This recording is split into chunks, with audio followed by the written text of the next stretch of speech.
আরে তুই? আরে আন্টি অরিজিৎ আছে গো? অরিজিৎ চান করতে গেছে, আয় ভিতরে আয়।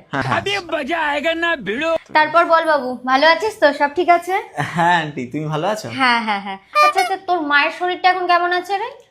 মায়ের শরীর? মা তো একদম ঠিক আছে। কি ঢপ মারলো।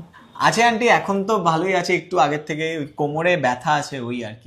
কোমরে ব্যথা কি করে? তোর মায়ের তো হাঁটুর অপারেশন হলো না? আমার থেকে তো অরিজিৎ 20,000 টাকা নিয়ে গেছিল, খুব আর্জেন্ট দরকার ছিল তো। 20,000? হ্যাঁ আন্টি, থ্যাংক ইউ তোমাকে এত আর্জেন্টলি হেল্পটা করার জন্য। আর ওকে তো অবভিয়াসলি। না না, ভালো আছে এটাই অনেক। কিন্তু তোর কলেজের সিস্টেমটা আমি এখনো বুঝলাম না। কলেজের আবার কি হলো? কি বলো তো আন্টি? তোদের দুটো সেমিস্টারের টাকা একবারে নিল কেন বলতো এবারে? আবার বলছে টাকা না দিলে নাকি পরীক্ষায় বসতে দেবে না। দুটো সেমিস্টারের টাকা? কি ঢপ আছে মারবো। আন্টি ওই কলেজের কিছু